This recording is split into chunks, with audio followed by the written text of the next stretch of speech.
Hi there, good afternoon. For a moment, I forgot which microphone I was using.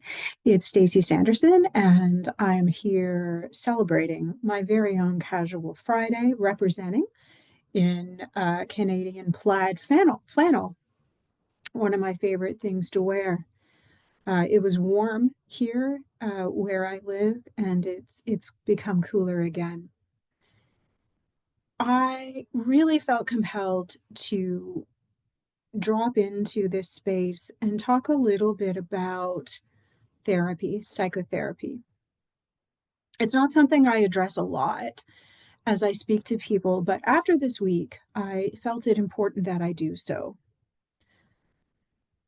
It's not unusual for me to see people in my practice who have already seen another therapist or multiple therapists who have frankly missed the mark. And I will spend a lot of time with these clients trying to convince them that although they may have experienced trauma and pain, that does not mean that they're unwell.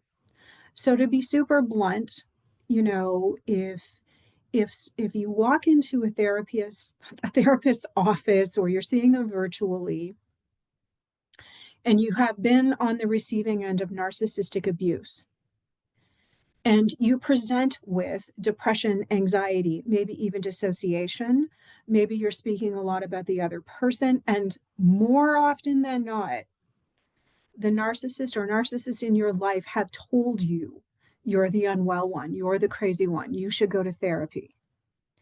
Odds are very good an uninitiated, inexperienced, uninformed therapist is going to miss what's really going on here.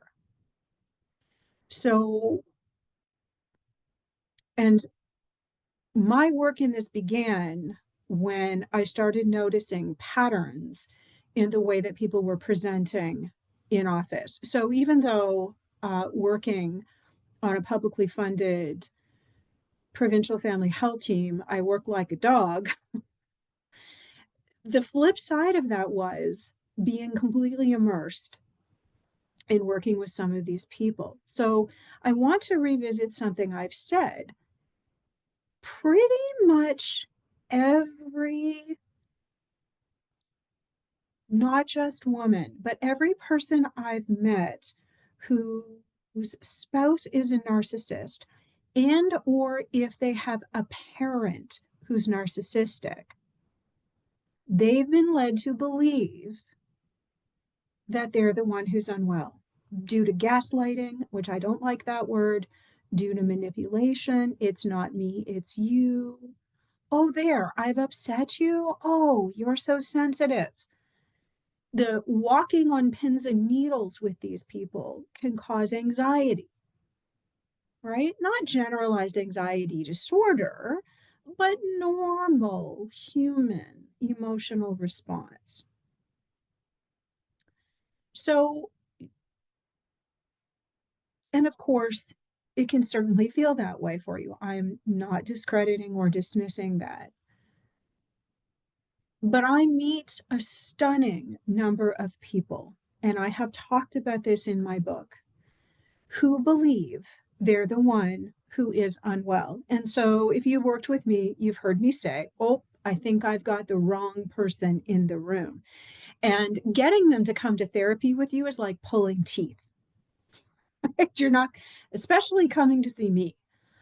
So it is so important that someone really sees you, that they ask the right questions to come underneath, which is why I started taking attachment histories and relationship histories as I was assessing for anxiety and depression.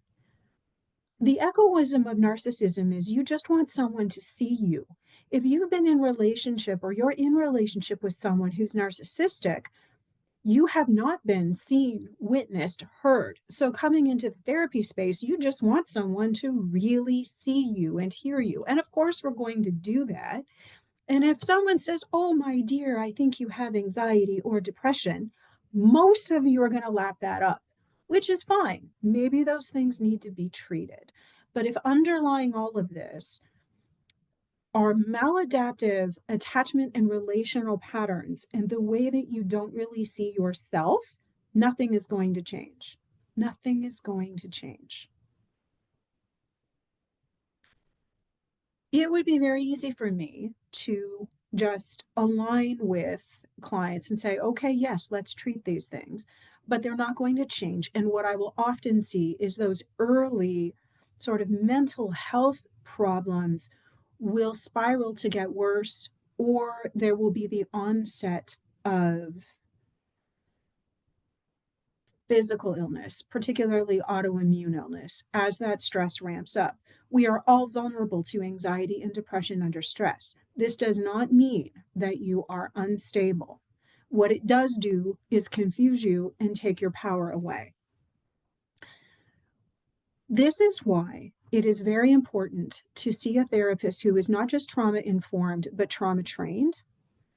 This requires more than anyone who labels themselves as a coach or somatic coach. You don't want to get me started on this subject.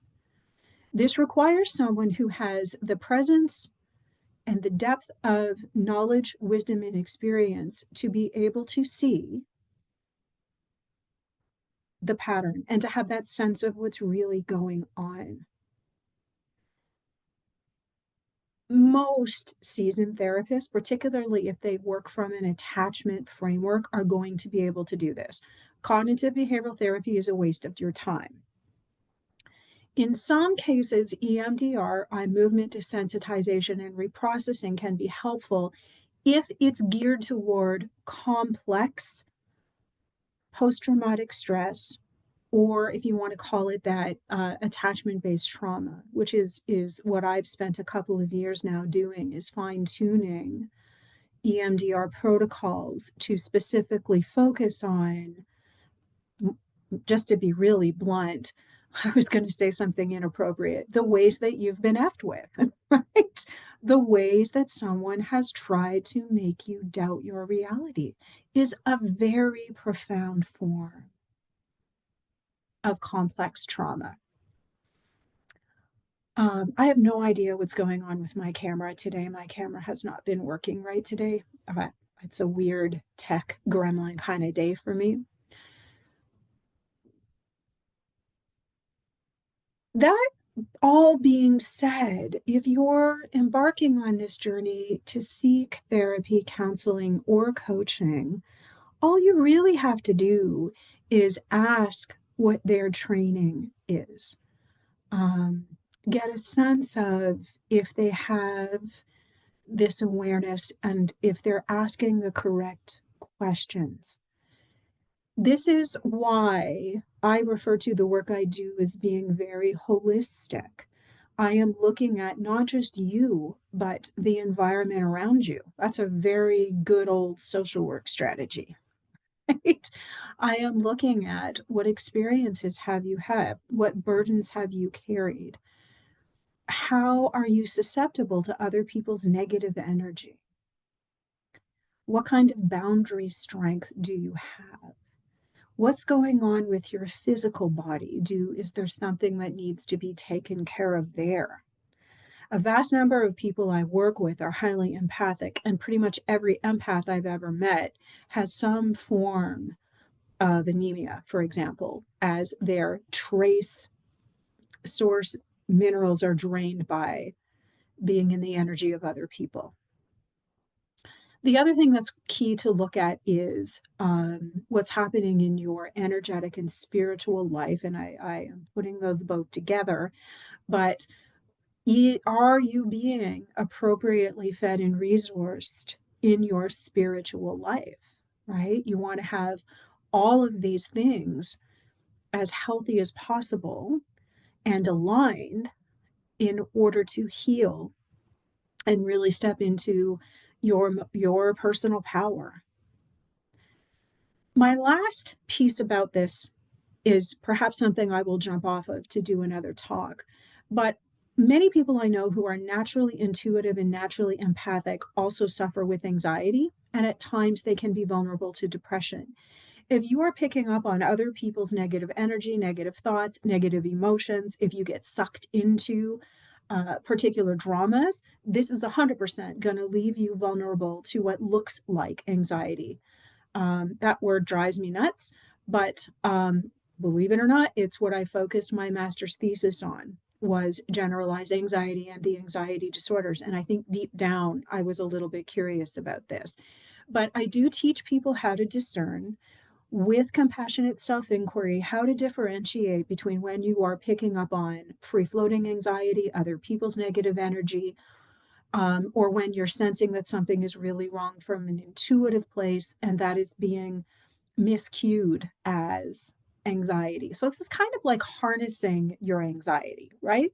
If I'm feeling anxious about something, I'm going to stop and get grounded, and I want to tune into what's really going on.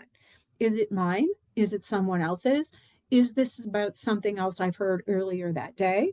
Is it cumulative stress? Is it worry? But being able to just get a sense of where it's coming from. So I feel a little bit like Rick Mercer here today. And it's been a long time since I've been this fired up about something. But this is, of course, something that's very important to me. If you have any questions, if you're curious about this, please DM me. All the links to my website are on the channel, and I really want to grow this, right? So please like, subscribe, and I'm always so happy to hear from you.